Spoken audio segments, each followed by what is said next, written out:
this week's query of the week.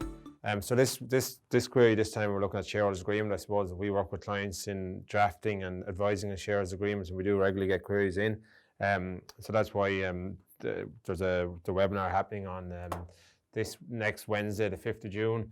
So if you're interested in the shareholders agreements, the various contents of those, sure, please log on to that webinar. So there's no more queries that I'll deal with here, just that we've got asked in the past, I suppose.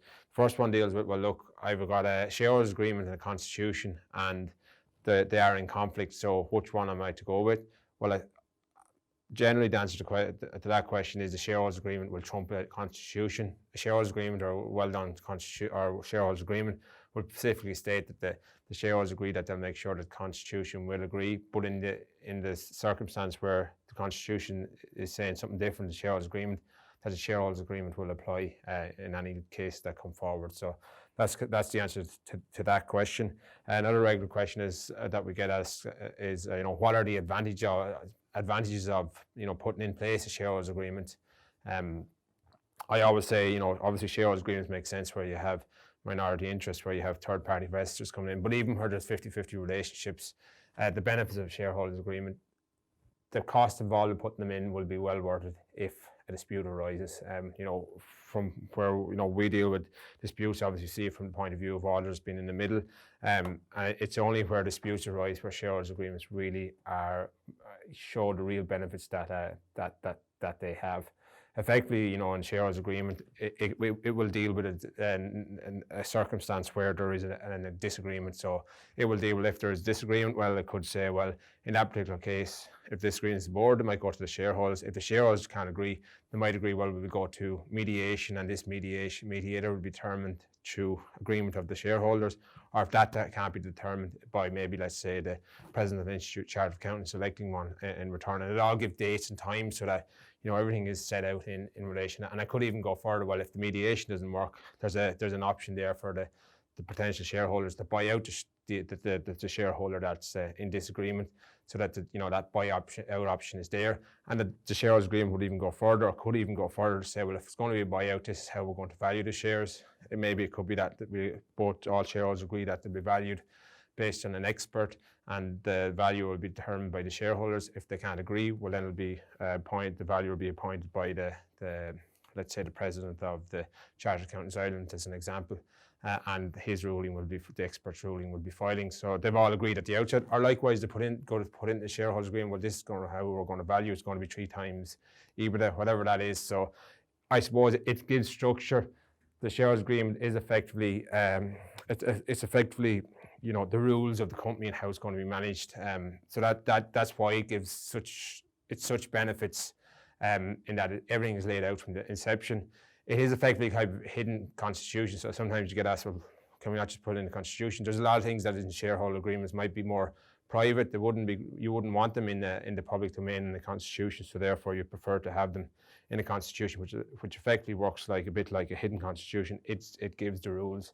It also can disapply certain aspects of company law. So maybe ordinary company law would say if there's each board of directors have equal say. So if there's a deadlock, the chairperson has the casting vote, but you could disapply that in the shareholders agreement, especially where there's a 50-50 relationship, and go through the dispute resolution process in relation to that.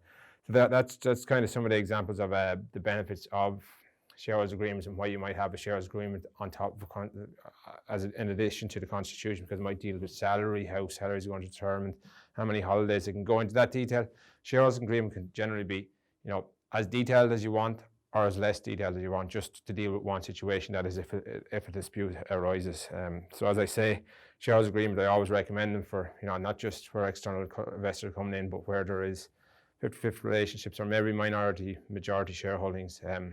They're fundamental if arguments occur in the future. And the good thing about doing a shareholders agreement is when they're put in place, everyone is friendly. So they've agreed to it from inception. Once they've signed into it, well then, they have to abide for it if the circumstance does happen that they fall out.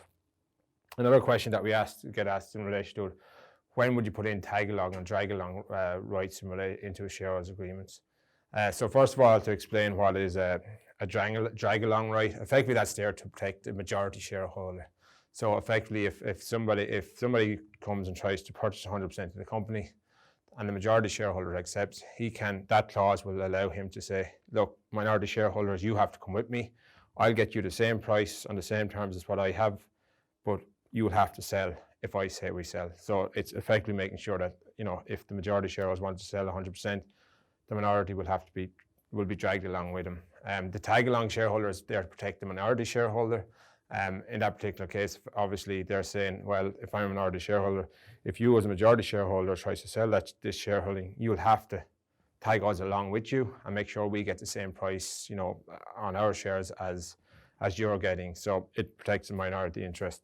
Other things, in relation to the shareholders agreement that might deal with majority shareholders, they might require unanimous consent in the shareholders agreement to deal with that, like maybe to change the constitution to wind up ordinarily, let's say to wind up company only need a special resolution. But the shareholders agreement might alter that and say, well, we need 100% resolutions, which would protect minority interests.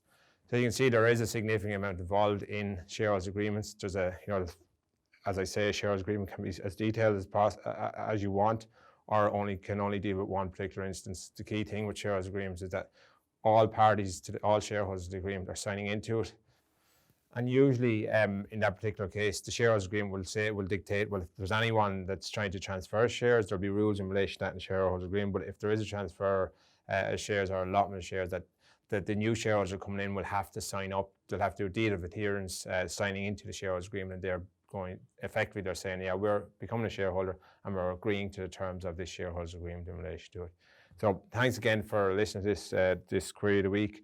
Hopefully you found it useful. As I say, we're doing a webinar on shareholders agreements on Wednesday, the 5th of June. So if you find this area of interest, or you're advising this area, I think it's a good webinar to do.